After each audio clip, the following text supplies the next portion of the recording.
Nama saya Syarif Hidayatullah, NIM 2011112. Saya Prodi Pendidikan Agama Islam, Fakultas Tarbiyah. Sekarang saya kuliah di IAIN Syekh Abdurrahman Shiddiq, Bangka Belitung. Di sini saya akan mempresentasikan tentang pengertian ilmu dan Al-Quran. Pengertian ilmu, kata ulum merupakan jamak dari kata ilmu. Ilmu etimologis adalah pemahaman, ma'rifah, dan pengetahuan. Sedangkan pengertian Al-Quran adalah kalam Allah SWT yang diturunkan kepada Nabi Muhammad SAW melalui malaikat Jibril AS yang diawali surat Al-Fatihah dan diakhiri surat An-Nas. Secara etimologi, Al-Quran berasal dari bahasa Arab dalam bentuk kata benda abstrak, masdar, dari kata qara'a yaqra'u Qur'anan yang berarti baca. Sebagian ulama yang lain berpendapat bahwa lafaz Al-Quran bukanlah mushtaq dari qara'a melainkan isim alam, nama sesuatu. Bagi kitab yang mulia sebagai nama Taurat dan Injil. Penamaan ini dikhususkan menjadi nama bagi kitab suci yang diturunkan kepada Nabi Muhammad SAW. Menurut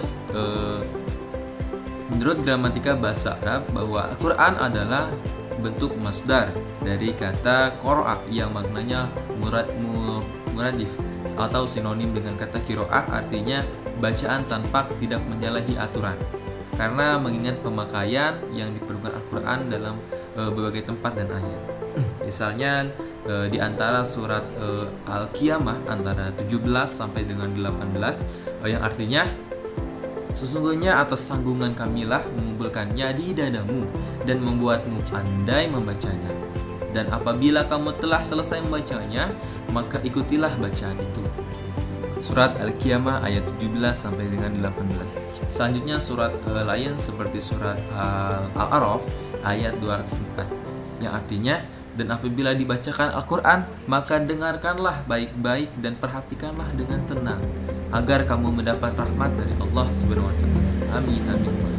Surat An-Nahl ayat 98 yang artinya, apabila kamu membaca Al-Quran, hendaklah kamu meminta perlindungan pada Allah SWT dari syaitan yang terkutuk. Selanjutnya surat Al-Isra ayat 106 yang artinya, dan Al-Quran itu telah kami turunkan dengan beransur-ansur agar kamu membacanya dengan perlahan-lahan kepada manusia, dan kami menurunkannya bagian demi bagian. Selanjutnya surat Al-Muzammil ayat 20, maka dia memberi keringanan kepadamu, karena itu bacalah apa yang mudah bagimu dari Al-Quran. Serta surat Al-Waqiah ayat 77 sampai 79 yang artinya, sesungguhnya Al-Quran itu adalah bacaan yang sangat mulia. Pada kitab yang terpelihara Lauh Mahfuz tidak menyentuhnya kecuali hamba yang disucikannya. Sedangkan pengertian Al-Quran menurut istilah atau terminologi, para ulama berbeda pendapat dalam memberikan definisi sesuai dengan segi pandangan keahlian mereka masing-masing. Berikut dicantumkan beberapa definisi Al-Quran yang dicantumkan para ulama, antara lain sebagai berikut. Yang pertama, menurut Imam Jalaluddin As-Sayuti, seorang tafsir dan ilmu tafsir, dalam bukunya Imam Itsman Al-Dirayah menyebutkan Al-Quran adalah firman Allah SWT yang diturunkan kepada Nabi Muhammad SAW untuk melemahkan pihak-pihak yang menentangnya, walaupun dengan hanya satu surat saja yang daripadanya. Yang kedua, menurut Imam Ali Asy-Syabuni menyebutkan pula sebagai berikut, Al-Quran adalah kalam Allah SWT yang tiada tandingannya, diturunkan kepada Nabi Muhammad SAW, penutup para nabi dan rasul, dengan perantara malaikat Jibril alaihissalam, dan ditulis pada mushaf yang kemudian disampaikan kepada kita secara mutawir, serta membaca dan mempelajarinya merupakan suatu ibadah yang dimulai dengan surat Al-Fatihah dan diakhiri dengan surat An-Nas.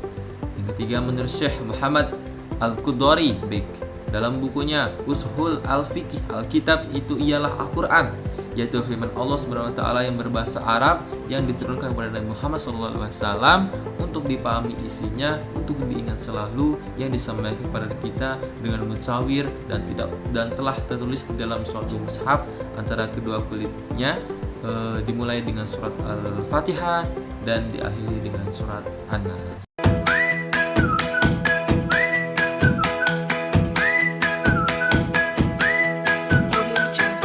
Assalamualaikum warahmatullahi wabarakatuh.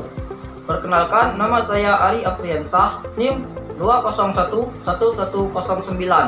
Di sini saya akan menjelaskan materi lanjutan dari Saudara Syarif.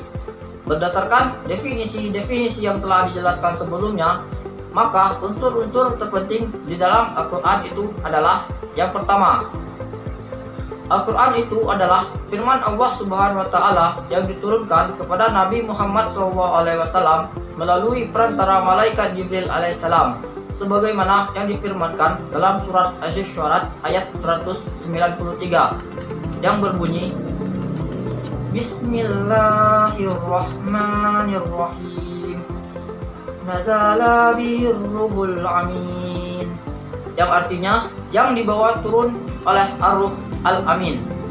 Berdasarkan surah di atas, dapat dipahami bahwa firman Allah yang diturunkan selain kepada Nabi Muhammad SAW bukanlah Al-Quran. Begitu pula ucapan Nabi Muhammad SAW yang dikenal sebagai hadis. Walaupun hadis tersebut juga merupakan wahyu-wahyu dari Allah Subhanahu wa Ta'ala. Yang kedua, Al-Quran itu diturunkan dalam bentuk bahasa Arab, sebagaimana dalam firman Allah Subhanahu wa Ta'ala dalam surah Fussilat ayat 3-4 yang berbunyi, Bismillahirrahmanirrahim, Kitabun fusilat ayatuhu Qur'anan Arabiyyan liqaumin ya'lamun, Basiran wa nazira fa'arada aktsaruhum fahum la yasma'un, yang artinya kitab yang ayat-ayatnya dijelaskan bacaan dalam bahasa Arab untuk kaum yang mengetahui, yang membawa berita gembira dan peringatan, tetapi kebanyakan mereka berpaling darinya serta tidak mendengarkan. Berdasarkan firman Allah di atas, berarti terjemahan Al-Quran ke dalam bahasa-bahasa asing selain bahasa Arab tidak dapat disamakan kedudukannya dengan Al-Quran sebagai kitab suci, sebab terjemahan Al-Quran tidak mempunyai sifat-sifat khas seperti yang dimiliki Al-Quran itu sendiri. Yang ketiga, Al-Quran itu diturunkan kepada Nabi Muhammad SAW secara berangsur-angsur, bertahap, sedikit demi sedikit, bukan sekaligus, seperti yang difirmankan Allah Subhanahu wa Ta'ala dalam surat Al-Isra ayat 106 yang berbunyi, Bismillahirrahmanirrahim, wa Qur'ana faraqnahu litaqra'ahu 'alan nasi 'ala muksin wa nazalnahu ta'zila, yang artinya, dan Al-Quran kami turunkan berangsur-angsur agar engkau Muhammad membacakannya kepada manusia perlahan-lahan, dan kami menurunkannya secara bertahap. Yang keempat, Al-Quran itu disampaikan secara mutawatir, artinya diriwayatkan dari orang banyak, diterima oleh orang banyak, dan disampaikan kepada orang banyak, sehingga mustahil menurut akal sehat mereka yang menyampaikan dan maupun yang menerimanya sepakat berdusta untuk menyampaikan sesuatu yang tidak berasal dari Rasulullah SAW. Dengan demikian, keaslian dan kemurnian Al-Quran tetap terjamin sepanjang masa, karena ia telah dihafal dan ditulis oleh umat Islam sejak masa hidup Rasulullah hingga sekarang, dan persis sama dengan Al-Quran yang diwahyukan Allah kepada Nabi Muhammad SAW, sebagaimana yang difirmankan Allah Subhanahu wa Ta'ala dalam surah An-Nisa ayat 82 yang berbunyi, Bismillahirrahmanirrahim, afala yatadabbarunal Qur'an walau kana min 'indi ghairillahi lawajadu fihi ikhtilafan katsira, yang artinya, maka tidakkah mereka menghayati, mendalami Al-Quran? Sekiranya Al-Quran itu bukan dari Allah, pastilah mereka menemukan banyak hal yang bertentangan di dalamnya. Yang kelima, Al-Quran itu seluruhnya, bahkan setiap surat daripadanya adalah mukjizat, dan tidak seorang pun dapat menandinginya, sebagaimana firman Allah Subhanahu wa Ta'ala dalam surah Al-Baqarah ayat 23 yang berbunyi, Bismillahirrahmanirrahim. Wa in kuntum fi raibin mimma nazalna ala abdina fa'atu bi suratin min mislihi wad'u syuhada'akum min dunillahi in kuntum shadiqin. Yang artinya, dan jika kamu meragukan Al-Quran yang kami turunkan kepada hamba kami Muhammad, maka buatlah satu surat semisal dengannya dan ajaklah penolong-penolongmu selain Allah jika kamu orang-orang yang benar. Yang keenam, membaca Al-Quran merupakan suatu ibadah. Apabila membaca Al-Quran dengan niat untuk beribadah kepada Allah, maka Allah akan menerima dan menilainya sebagai suatu ibadah. Dengan arti Allah akan memberikan ganjaran pahala atas si pembaca tersebut, seperti yang dinyatakan dalam hadis Nabi SAW yang diriwayatkan oleh Tirmizi dan Ibnu Maksud, yang berbunyi, barang siapa membaca satu huruf dari Al-Quran, dia akan memperoleh suatu kebaikan, dan kebaikan itu akan dibalas 10 kali lipat. Aku tidak mengatakan alif lam mim itu satu huruf, tetapi alif satu huruf, lam satu huruf, dan mim satu huruf. Hadis riwayat Tirmizi. Dan masih banyak unsur dan sifat-sifat lain Al-Quran yang tidak tercakup ke dalam definisi tersebut, karena sulit untuk menjumpai definisi lengkap yang mencakup seluruh unsur-unsur terpenting dalam Al-Quran tersebut.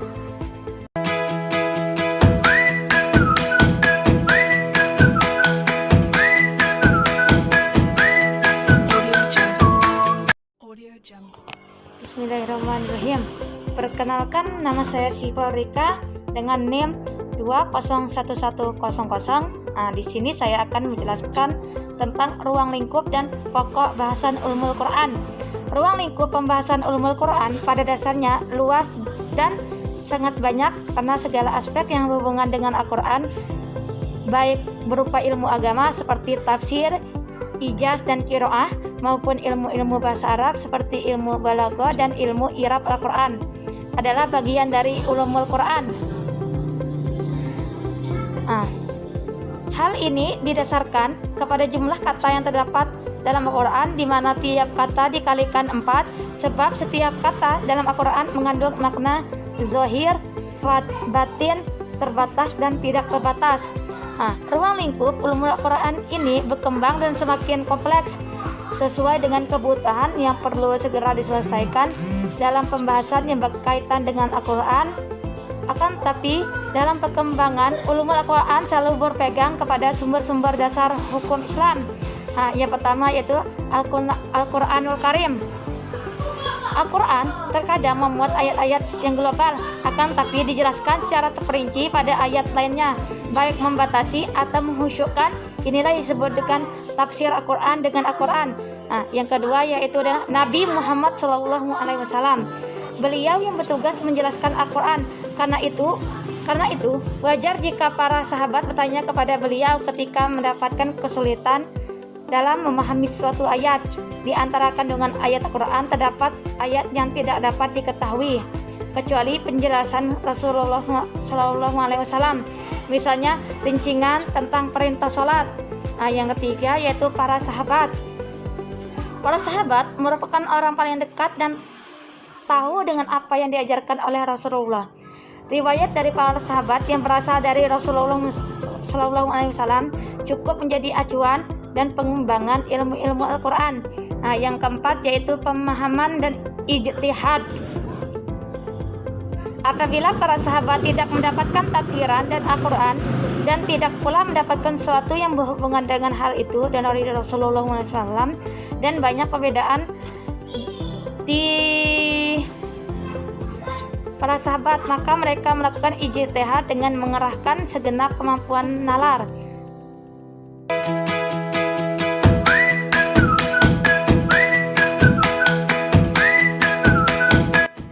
Bismillahirrahmanirrahim.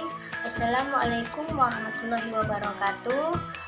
Perkenalkan, nama saya Noverika Nur Afifah, NIM 2011115. Nah, di sini saya akan melanjutkan penjelasan materi dari saudari Siva Wardika, yaitu tentang ruang lingkup dan pokok bahasan Ulumul Quran.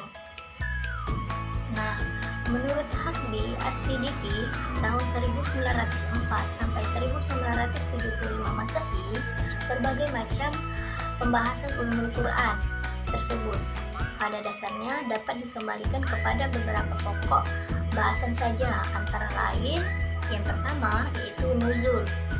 Nah, nuzul ini membahas tentang tempat dan waktu turunnya ayat atau surah Al-Quran, misalnya Makkiyah, Madaniyah, Safariyah, Hadariyah, Nahariyah, Sitaiyah, Lailiyah, Saifiyah, dan Firosiyah.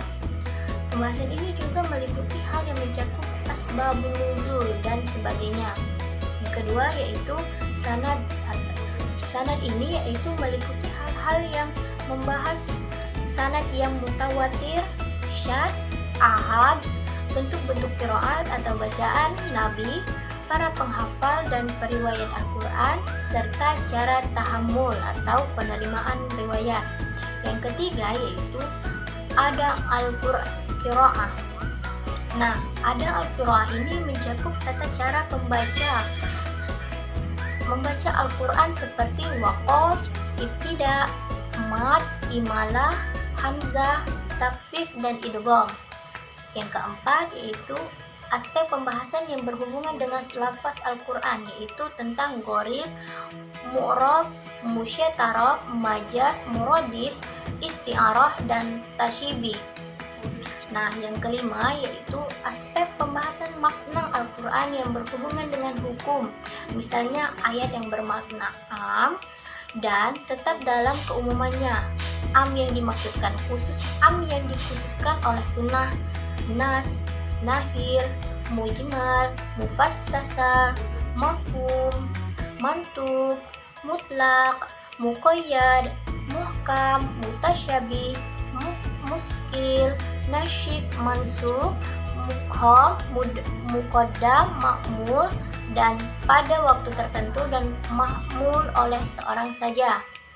Nah, yang terakhir yaitu yang keenam, yaitu aspek pembahasan makna Al-Quran yang berhubungan dengan lafaz, yaitu fals, wals, itnab, ijaz, musawwas, dan gaus.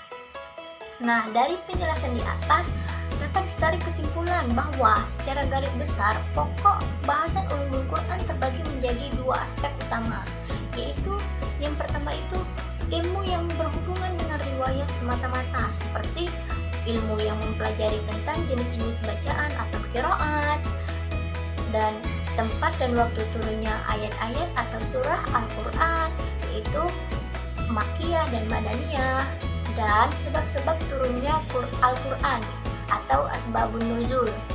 Nah, yang kedua yaitu ilmu yang berhubungan dengan dirayah, yaitu ilmu yang diperoleh dengan jalan penelaahan secara mendalam, misalnya pemahaman terhadap lafaz yang gharib atau asing, serta mengetahui makna ayat-ayat yang berkaitan dengan hukum.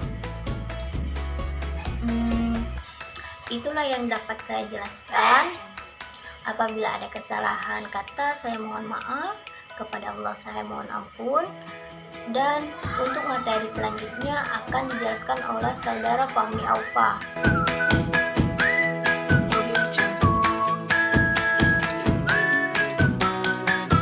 Bismillahirrahmanirrahim. Perkenalkan, nama saya Fahmi Aufa dengan NIM 20111017. Saya dari kelompok 1. Baiklah, di video kali ini saya akan menjelaskan cabang-cabang Ulumul Quran. Ulumul Quran dibagi menjadi 17. Yang pertama, ilmu adab tilawat Quran. Ilmu ini menjelaskan tentang tata cara dan kesopanan dalam membaca Al-Quran. Yang kedua, ilmu qiraat. Ilmu ini menjelaskan tentang bentuk-bentuk bacaan Al-Quran dari Rasulullah SAW. Ada 10 qiraat yang sah dan beberapa yang tidak sah. Yang ketiga, ilmu tajwid. Ilmu ini menjelaskan tentang tata cara membaca Al-Quran dengan baik dan benar. Yang keempat, ilmu mawatin an-nuzul. Ilmu ini menjelaskan tentang tempat-tempat turunnya ayat, masanya, awalnya, dan juga akhirnya. Yang kelima, ilmu tawarik an-nuzul. Ilmu ini menjelaskan tentang masa turun ayat dan urutan turun dari permula sampai akhir sehingga menjadi suatu ayat yang sempurna. Yang keenam, ilmu asbab an-nuzul. Ilmu ini menjelaskan tentang peristiwa-peristiwa yang menjadi sebab turunnya suatu ayat. Yang ketujuh, ilmu gharib Al-Quran. Ilmu ini menjelaskan tentang makna kata-kata ganjil, pelik, dan juga tinggi yang tidak terdapat dalam kamus bahasa Arab dan juga percakapan sehari-hari. Yang kedelapan, ilmu wujuh wa an-nazair. Ilmu ini menjelaskan tentang kata-kata Al-Quran yang mengandung arti dan makna tertentu. Yang kesembilan, ilmu ma'rifat al-mahkam dan al-mutasabih. Ilmu ini menjelaskan tentang ayat-ayat yang makna jelas dan maknanya samar. Yang ke-10, ilmu nasih al-mansukh. Ilmu ini menjelaskan tentang ayat-ayat yang dihapus oleh sebagian mufasir. Yang ke-11, ilmu ba'dai Quran. Ilmu ini menjelaskan tentang keindahan-keindahan Al-Quran dari sudut keanehan-keanehan dan juga ketinggian Al-Quran. Yang ke-12, ilmu izad. Ilmu ini menjelaskan tentang kekuatan, susunan, dan juga kandungan ayat-ayat di dalam Al-Quran. Yang ke-13, ilmu tanasub. Ilmu ini menjelaskan tentang persesuaian dan juga keserasian antara suatu ayat yang di depan dan juga ayat yang di belakang. Yang ke-14, ilmu iqsam. Ilmu ini menjelaskan tentang arti dan maksud-maksud sumpah Tuhan di dalam Al-Quran. Yang ke-15, ilmu amsal. Ilmu ini menjelaskan tentang perumpamaan-perumpamaan dalam Al-Quran. Yang ke-16, ilmu jadal. Ilmu ini menjelaskan tentang bentuk-bentuk dan cara-cara debat ataupun bantahan terhadap kaum musyrik yang tidak menerima kebenaran Al-Quran dari Tuhan. Dan yang terakhir, yang ke-17, ilmu ikrab Al-Quran. Ilmu ini menjelaskan tentang baris kata-kata Al-Quran dan kedudukan dalam suatu kalimat Al-Quran. Baiklah, kesimpulannya adalah Allah Subhanahu wa Ta'ala sebagai pemberi ilmu yang terbesar, dan Allah Subhanahu wa Ta'ala yang utama memberikan ilmu kepada manusia. Sumber ilmu memiliki 3 garis besar, yaitu akal, wahyu, dan juga ilmu pengetahuan. Al-Quran adalah mukjizat terbesar bagi Nabi Muhammad SAW. Al-Quran juga salah satunya mukjizat yang bertahan hingga sekarang. Selain sebagai sumber kebahagiaan di dunia dan juga di akhirat, Al-Quran juga merupakan sebagai sumber ilmu pengetahuan yang tidak akan pernah mati. Jika dicermati, kebanyakan ilmu pengetahuan yang sekarang berkembang sejatinya telah Allah tulis di dalam Al-Quran. Itulah penyampaian dari saya. Apabila ada kesalahan kata, saya mohon maaf. Kepada Allah saya mohon ampun. Yang benar datangnya dari Allah, dan yang salah datangnya dari diri saya sendiri. Saya akhiri. Wassalamualaikum warahmatullahi wabarakatuh.